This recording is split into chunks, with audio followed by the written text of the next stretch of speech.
a lot of energy and effort goes into creating programs that are meeting the demands of the economy right now, and that students are going to get out there and get jobs. How can a set of skills lead you down the path to success?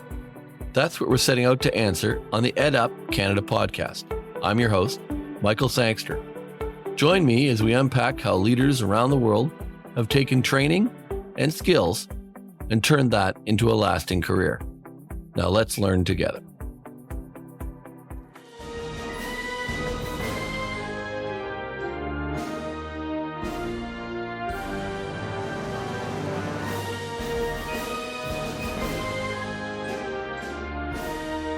Welcome back to the EdUp Canada podcast. I'm Michael Sangster, your host.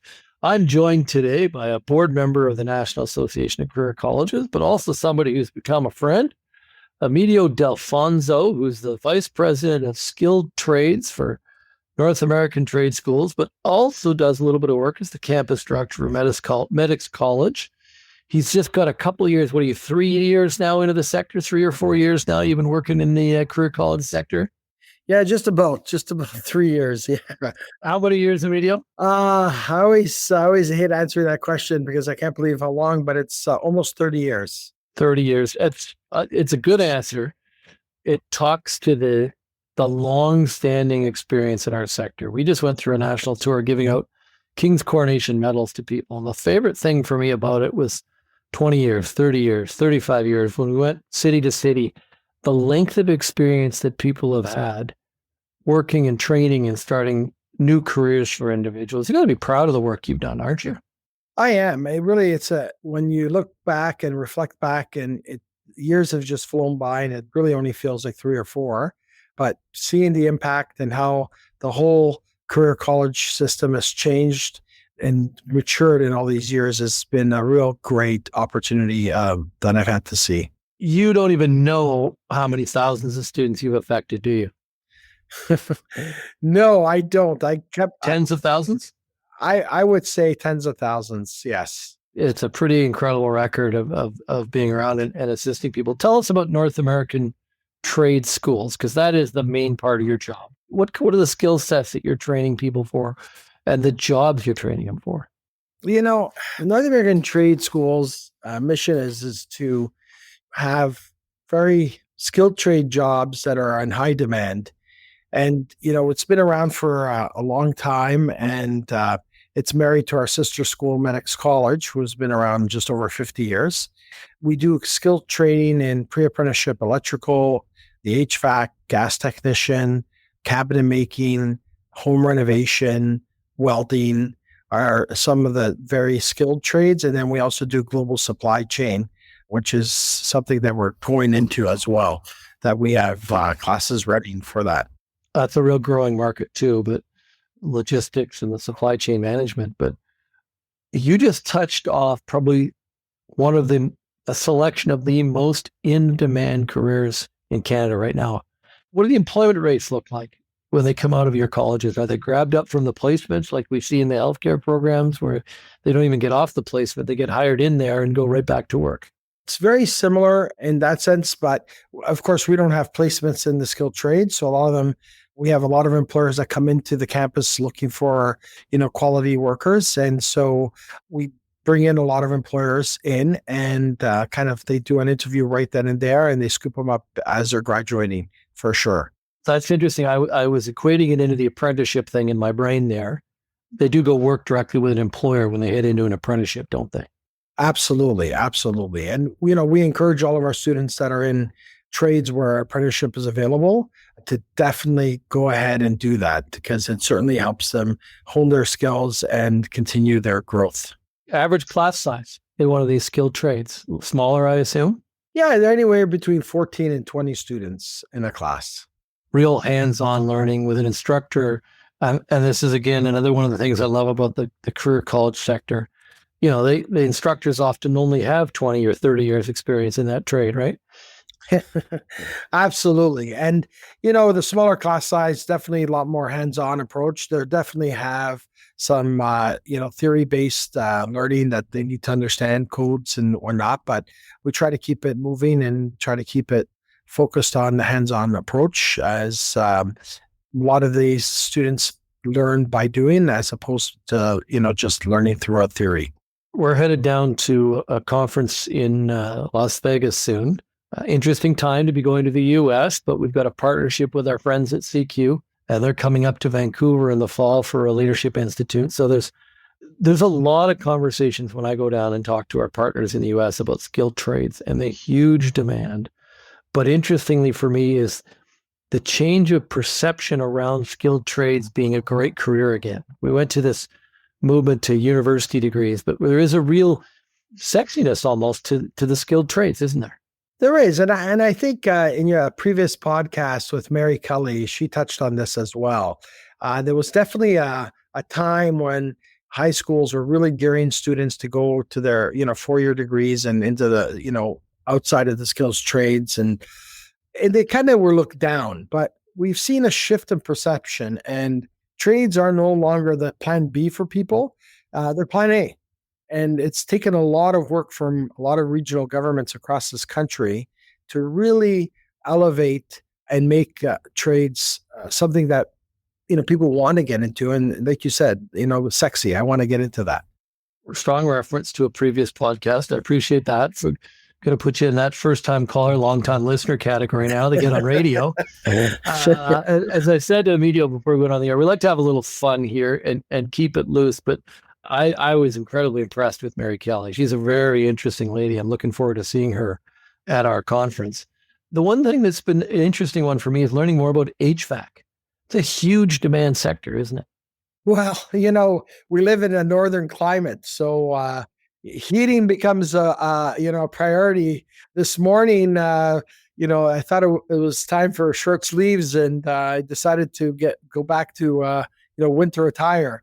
So HVAC is a priority in all, every climate, of course, but it's certainly a growing industry simply because of all the new technologies. Automation has made a large impact on HVAC, especially. A lot of you, and I'm sure some of your listeners and yourself, have smart thermostats or light switches and all that wonderful stuff.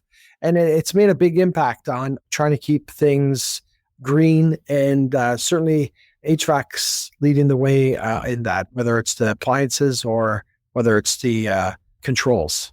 Don't get me started on. I had a heat pump installed last year with a new air conditioner, and we couldn't figure it out. I spent hours trying to figure out that thermostat. Finally got company back, to which they admitted they had cross-wired the heater in the air. So every time we went to the right system, it would turn on the wrong one. So we turn on the heater and the air would come on.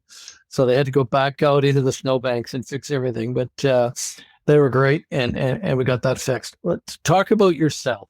You've got a lot of experience in the sector, but you're running through, I believe, a third term on our board, not consistent terms, but not consecutive terms on the NAC board, but you've also sat on the CCO board. Why are you so committed to assisting the associations in our country? I guess the commitment comes from the years of service, and like we mentioned earlier, you touch the lives of so many people, and I think it's super important that we give back and continue to grow the post-secondary education with regulated career colleges.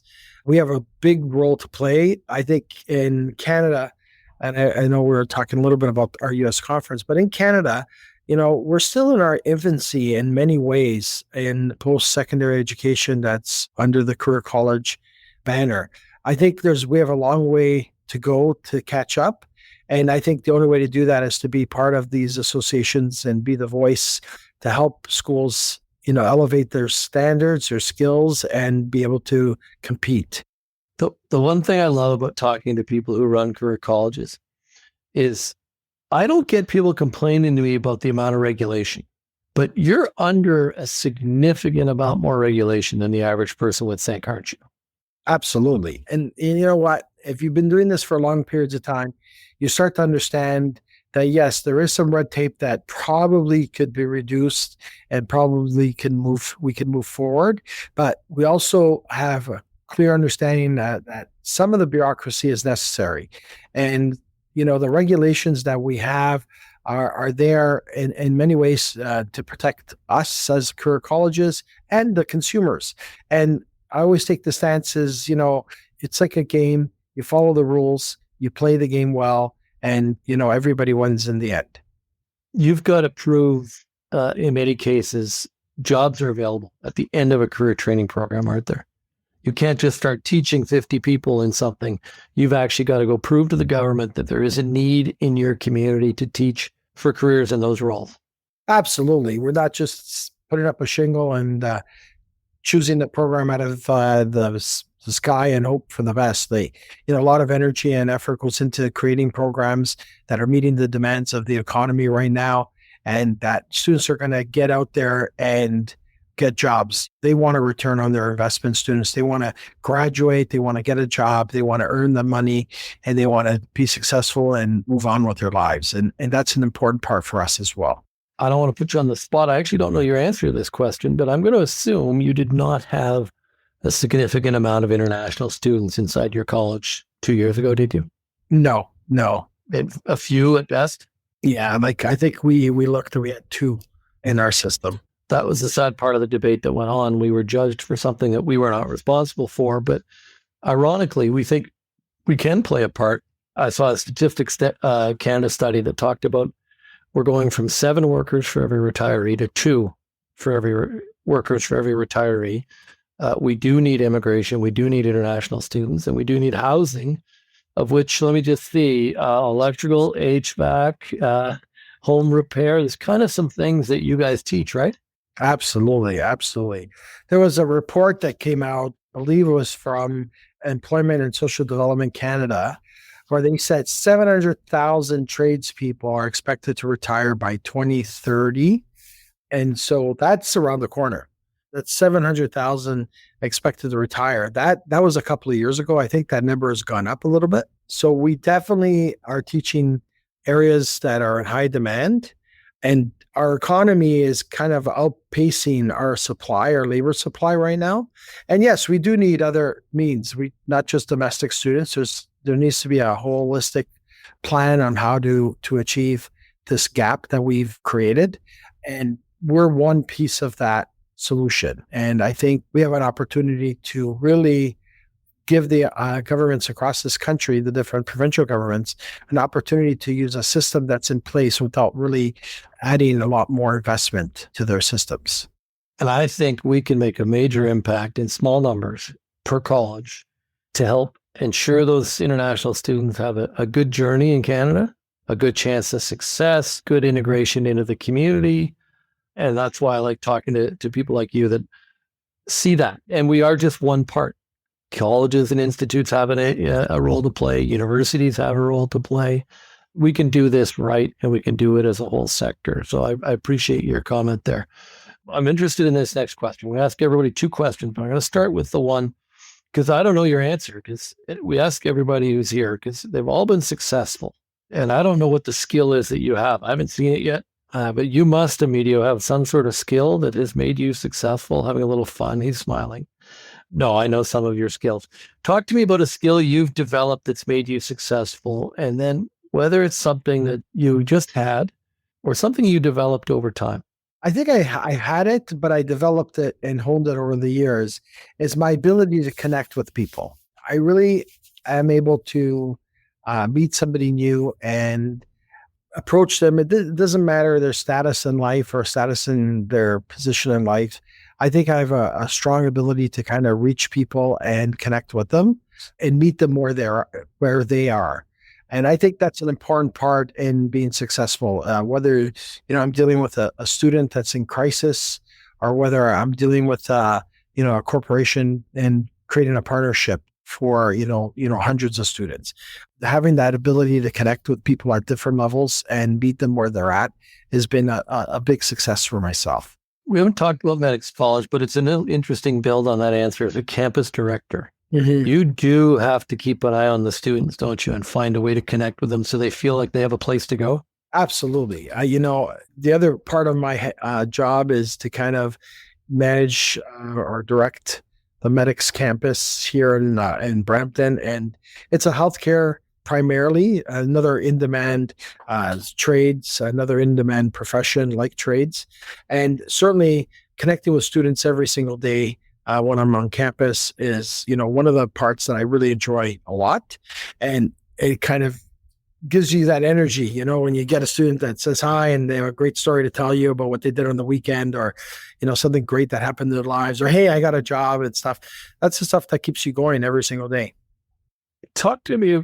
Is there a student or an instructor that's memorable for you? Somebody who just put their back into it, or a great, as an instructor or a student that you remember that really impacted you? This is, it's kind of interesting. I think sitting in the schools and the colleges for all these years, there's been so many great instructors that I look back on that really had big impact on students and whatnot. And even certain students that, you don't even realize that you had an impact on. And then years later, you run into them and they tell you all these great stories and you think, oh my God, I didn't even realize at the time this was going on. But on my side, on a personal note, I think if I look back at it, I had some challenges through school like everybody else, and, different challenges academically. And there was a really two great instructors. One, Tom Yoranoff, and the other one was Robert Cladero. And both of them kind of saw in me things that others couldn't.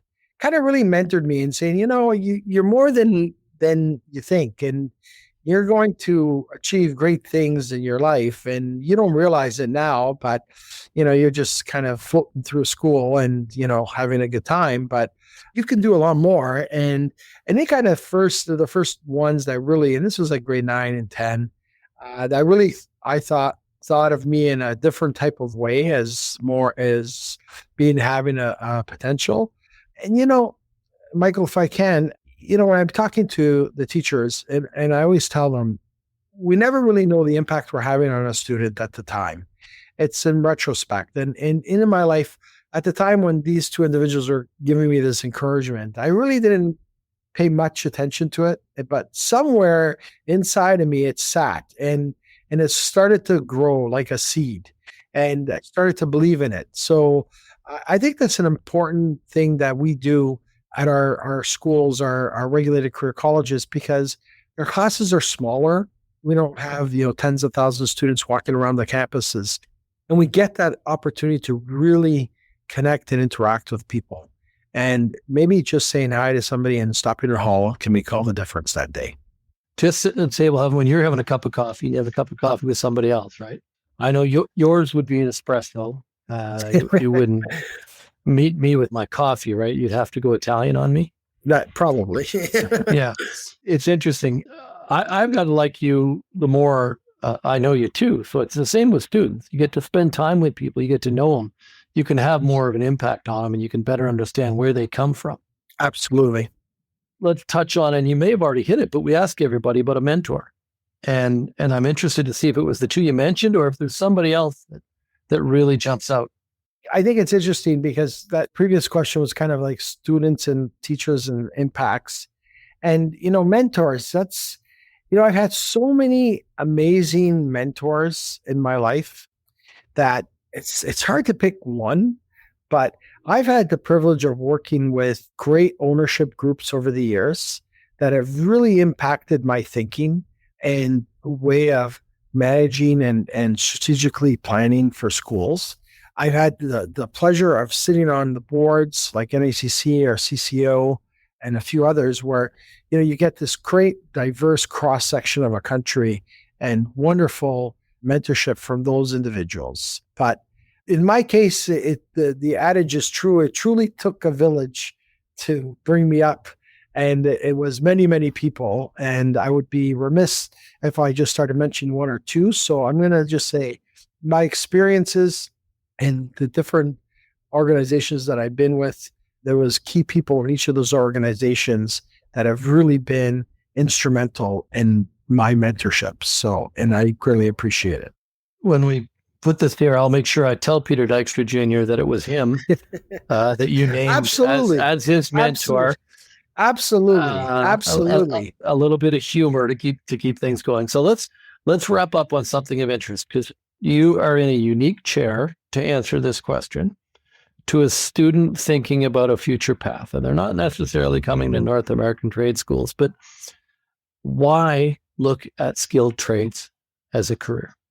That's a great question. And I think if you want an opportunity to really write your own path, then skilled trades is going to be that. If you're entrepreneurial, if you want to run a business, if you want to expand your knowledge, I started my life 100 years ago as a electrical apprenticeship. I only did one small portion of my life, like 8 months, and I could tell you the things that have evolved in all these years is incredible. So I think anybody who's entrepreneurial that gets bored easy, doing that same repetitive stuff, the skilled trades are going to give you that variety.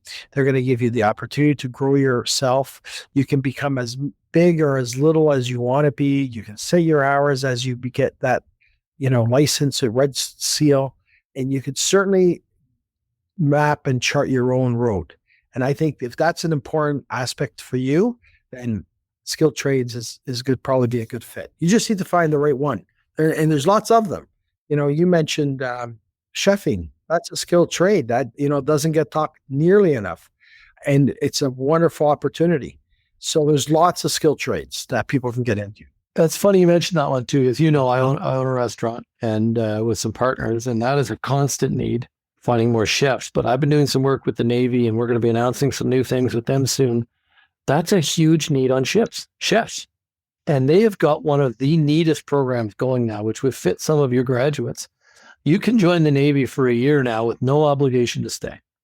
Used to be you had to sign up for longer, but they're doing it's not try and buy, but they have a different name for it. But it's basically try for a year, work your way around the Navy and see if it's a career for you. And I got to tell you, I went out on a ship for a couple of days, the HNCS St. John's, and in hindsight, I've had every luck in the world, great parents, great life, born in Canada, everything was lined up for me to have a chance to be successful. I wish I'd gone on the ship with 18. And when I was 18, I think I would have served in the Navy. The camaraderie, the attitude, the chance to serve the nation, it was quite unique. And I would love to have pursued that. The captain who was on the podcast did remind me that they are still recruiting till 60. I could sign up, but I'm not sure I could. We had 1 meter swells that night, Emidio, and that was nothing. They said, try sleeping in 4 meter swells. Well, let me tell you, I feel a little safer saying that you're not going to pursue it. That's probably fair, although I was good. I was good on the 50 millimeter gun. Oh, well. We got to shoot off the back of the boat. We had a really good time, and all we met were great people serving the country. And there was a lot of roles for skilled trades in the Navy, absolutely, in the Army, in the Air Force, and they're good jobs and they're secure jobs, and you get to serve your nation too. So we're going to do some more things around that in the days to come, and I can't wait. So before we sign off, anything else that you wanted to get across, either about our sector or the college that you're associated with or your own career that listeners might be interested in? The only closing thoughts is that I would have is, I've had, like some wonderful opportunities that were available to me, like good family life, I had great parents and so forth. And not all of us have that, but it's what you do with it. You can have all those great opportunities and still not do very much. So it's what you do with what you are presented. And I think whether it's coming to a regulated career college like Medics College and North American Trade School or one of the others, whether it's going into the Navy and trying that out, sounds like pretty exciting, fun stuff. It's what you do with it. And it's taking those opportunities and really applying yourself and say, this is what I want to do. And, if I want to be an HVAC technician, that's great. If I want to be a medical lab technician, that's fantastic too. But it's just making sure that when you're given an opportunity, whether you earned it or whether it fell on your lap, it's what you do with it that's going to matter. And I think that's the lesson I like to always leave maybe some younger listeners, that not all of us get what we think we should get, but it's what you get and what you do with it is what's more important. What a fantastic message, because it's so true. And it reminds me a little bit about just going to one of the graduation ceremonies of one of our colleges. If anybody ever wants to, reach out to Emidio or myself, come to a grad ceremony at a career college and see what it's like. See a family that's changing. See somebody who spent their career working in Tim Hortons, who's now in cybersecurity or in logistics and has a career instead of a job. And you'll see what it is about every luck in the world I've had. Yeah, but it's also hard work that makes you successful, and it's taking a risk and going and training. It's inspirational to go see those ceremonies. So with that, Emidio, I think that's a great finishing message. Let's leave it there. And I look forward to seeing you again soon in person. But with that, we'll leave today's episode of the EdUp Canada podcast, and we look forward to giving you another episode to listen to next Wednesday. Thanks for listening. Thanks for listening to another episode of the EdUp Canada podcast. We release new episodes regularly, so make sure you hit that subscribe button so you know when they are officially out. If you love this episode, please leave a 4 or 5-star review wherever you listen to your podcasts so that others can also discover how a set of skills can lead to success. Thanks for learning with us.